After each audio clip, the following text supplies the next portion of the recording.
Assalamualaikum, kembali lagi di channel Ngobrol bareng Bu Evi.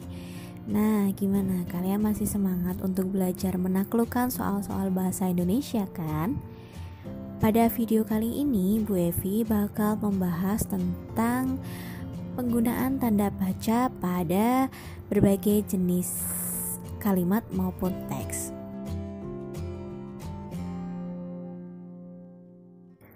Perlu kamu ketahui, soal-soal yang muncul atau yang sering muncul pada soal ujian, baik itu ujian nasional, ujian kenaikan kelas maupun ujian mid semester, itu juga terdapat salah satunya tentang penggunaan tanda baca pada sebuah teks ataupun kalimat.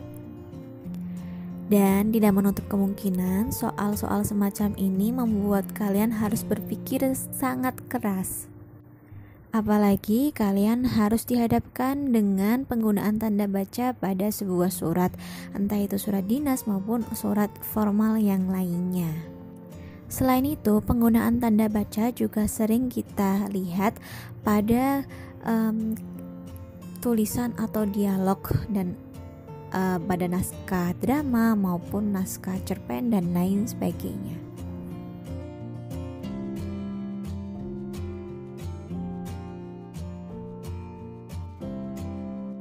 Nah, untuk pemakaian tanda baca atau penggunaan tanda baca itu ada banyak ya, atau jenis-jenis tanda baca.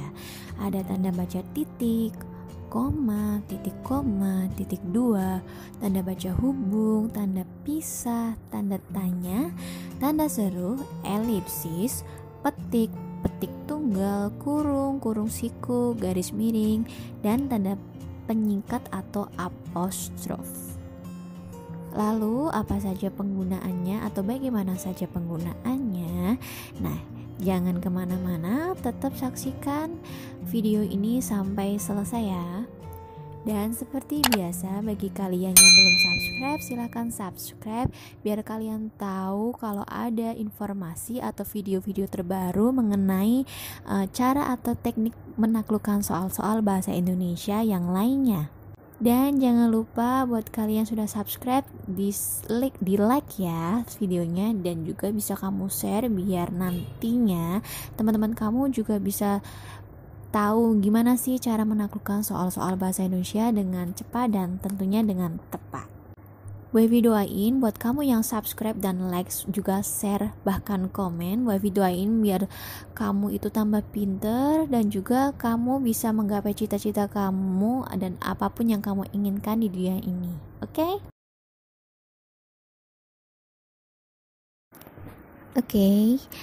Bu Ewi bakal kasih lihat contoh-contohnya sekaligus pembahasan sebuah soal yang berkaitan dengan penggunaan tanda baca.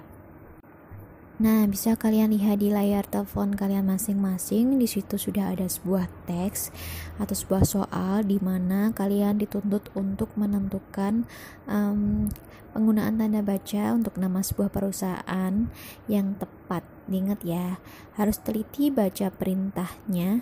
Itu disuruh ngapain? Di situ disuruh untuk mencari yang tepat.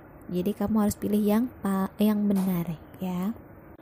Nah, Bu Evi juga selalu ngingetin buat kamu kalau mengerjakan sebuah soal, terutama soal bahasa Indonesia atau soal apapun yang ada bacaan atau teksnya, kamu jangan baca bacaannya lebih dahulu, tapi langsung baca perintah atau kita itu disuruh ngapain gitu ya. Fungsinya untuk apa? Nah, pada video yang kemarin Bu Evi juga pernah membahas hal yang sama. Kenapa sih kita itu harus membaca perintahnya dulu dan tidak langsung baca bacaan atau teksnya? Karena kalau kita langsung membaca teks atau bacaannya, nanti kita akan lupa. Nah, tetapi lain halnya jika kita membaca perintahnya. Nah, bayangin aja kita udah baca bacaan atau teksnya itu panjang banget. Kemudian ketika kita ke bagian perintah atau soalnya, kemudian kita tadi lupa, mana sih yang menunjukkan jawabannya dan sebagainya. Jadi kita harus mengulang lagi baca dari awal. Nah, itu bakal menyita waktu kamu banget. Makanya Bu Evi selalu ingetin kamu kalau mau mengerjakan semua soal yang ada bacaannya, jangan sesekali melirik bacaannya dulu, tapi langsung kamu edarkan pandangan kamu ke perintahnya. Nah, di situ kita bisa lihat option A sampai dengan E. Kita bahas, kira-kira kita cari dulu mana yang salah. Kita lihat dari yang E dulu ya. E itu salah. Kenapa salah? Loh Bu, itu kan singkatan. Harusnya singkatan pakai tanda baca titik dong. Tidak semua singkatan itu harus diakhiri atau diikuti dengan tanda baca titik. Pengecualian ya. Kenapa pengecualian? Karena apa? Singkatan yang terdiri atas huruf awal dan setiap katanya bukan nama diri, maka tidak diberi atau tidak diikuti dengan tanda baca titik. Nah, sedangkan PT kita tahu sendiri, PT itu bukan nama diri. Apa sih nama diri? Nama diri itu adalah nama orang, ya. Nah, contohnya saja, misalkan kamu pernah kan lihat di kelas atau teman kamu itu misalkan namanya panjang banget, misalkan saja Muhammad Yusuf Mansur misal. Nah, kalau itu biasanya di absensi itu ada singkatan atau namanya disingkat. Muhammad disingkat menjadi M doang, dan M besar ya, M kapital, titik, kemudian spasi, Yusuf Y-nya besar, kemudian spasi lagi, Mansur M-nya besar. Nah, itulah yang dinamakan dengan nama diri. Baru kamu kalau menyingkat nama seseorang atau nama diri kamu sendiri boleh diikuti dengan tanda baca titik. Tapi berbeda kasusnya jika singkatan ini bukan nama diri, seperti halnya dengan PT, CV, SMP, SMA, SMK, kemudian ada NIP, CV, itu semua bukan nama diri, jadi tidak perlu diberi tanda baca titik. Nah, berarti salah ya. Kemudian kita lihat yang D. D juga salah banget itu. Kenapa? P dikasih tanda hubung T, itu sudah salah banget. Tanda baca hubung itu bukan untuk memisahkan huruf yang huruf singkatan semacam itu. Nanti kita bakal atau Bu Evi bakal review apa saja sih fungsi atau gimana sih letak yang benar untuk penggunaan tanda baca hubung itu. Nah, D tentunya salah. Kemudian kita lihat yang C. C juga salah. Salahnya di mana? Nah, tadi Bu Evi juga di awal sudah katakan bahwa PT atau singkatan yang bukan nama diri itu tidak perlu kamu akhiri dengan tanda baca titik. Jadi salah. B juga salah, sama alasannya. Tidak bukan nama diri, dan tentunya yang benar adalah yang A. Kenapa A? P dengan T penulisannya P huruf besar dan T huruf besar tidak ada atau tidak diakhiri dengan tanda baca titik karena bukan nama diri. Jadi Bu Evi ulangin ya, singkatan yang bukan nama diri itu tidak diakhiri dengan tanda baca. Oke, kita beralih ke soal berikutnya. Ini ada jenis soal berupa alamat surat. Nah, ini soal ini sering muncul banget di setiap ujian ya. Maksudnya bukan ujian hidup tentunya, tapi ujian-ujian soal bahasa Indonesia, bisa saja ujian nasional, ujian sekolah, ujian kenaikan kelas, ujian tengah semester. Nah, buat kamu nggak yang pernah berpikiran, aduh Bu, ngapain sih kita harus belajar tentang A, tentang B dan sebagainya, karena ujian tuh udah nggak ada, ujian nasional terutama itu udah nggak ada Bu. Nah, kamu kalau berpikiran seperti itu tuh kamu nggak maju-maju nantinya. Kenapa? Kita tetap harus belajar seperti ini karena soal-soal sedemikian rupa itu pasti akan keluar, tidak hanya di ujian nasional aja, tapi ujian-ujian yang lainnya. Misalkan saja tadi sudah sebutin ya, ujian kenaikan kelas, ujian tengah semester dan sebagainya. Jadi kamu tetap perlu menguasai soal-soal semacam ini. Oke, di situ kita lihat perintahnya. Perintahnya diharuskan kamu menemukan yang salah atau mana sih dari option 5 itu yang penggunaan tanda baca titiknya itu salah. Kita lihat dari mulai yang A ya. aku random, biar random, bisa dari A dulu, bisa dari E dulu gitu ya. Kita sekarang lihat dari A dulu. A kita lihat YTH itu yang terhormat, singkatannya sudah benar seperti itu. Kenapa sudah benar? Y penulisannya besar, kemudian diikuti dengan tanda baca titik. TH-nya nggak besar ya, karena yang terhormat itu serangkai, jadi nggak besar. Oke, SE itu adalah sarjana ekonomi, sudah benar semuanya. S-nya besar, kemudian diikuti dengan tanda baca titik, dan E-nya besar, kemudian diikuti juga dengan tanda baca titik. Nah, kenapa sih S titik E titik penulisannya semacam itu? Kenapa nggak S besar, E besar, titik? Kenapa harus setiap kali huruf dipenggal dengan tanda baca titik? Nah, info buat kamu, singkatan, nama orang, gelar, sapaan, jabatan, atau pangkat itu diikuti dengan tanda titik pada setiap unsur singkatan itu.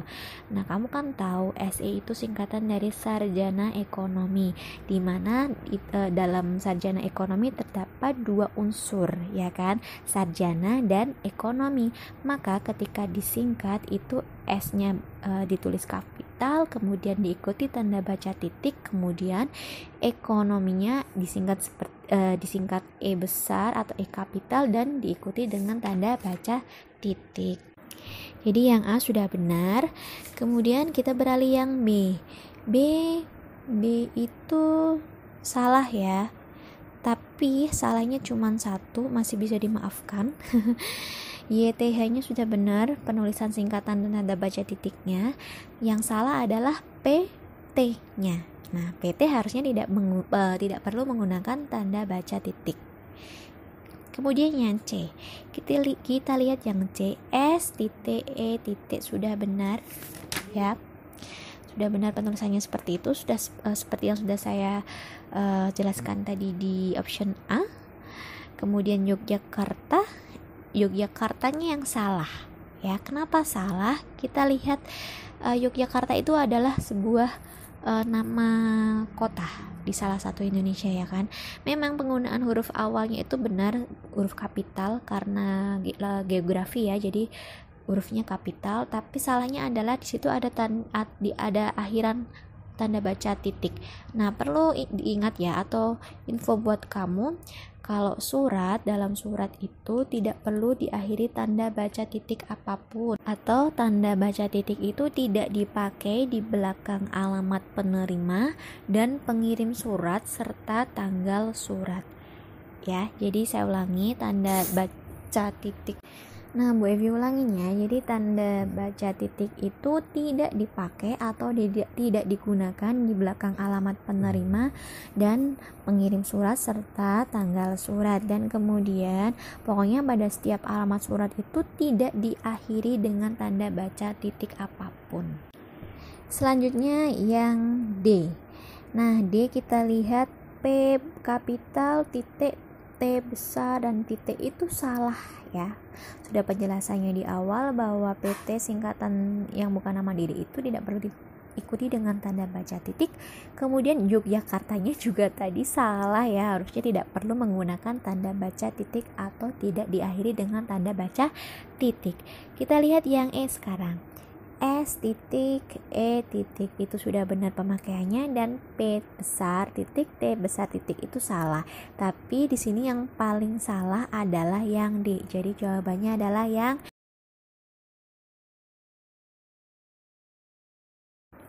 Nah, itu dia seputar penggunaan tanda baca titik.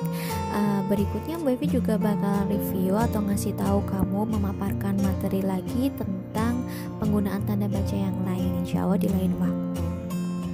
Nah, seperti biasa sebelum Bu Evi akhiri video kali ini, bagi kalian yang belum subscribe, silahkan subscribe biar kalian tahu kalau ada video-video terbaru tentang pembahasan soal-soal bahasa Indonesia yang tentunya ini bakal bermanfaat banget buat kalian yang masih mengenyam bangku pendidikan.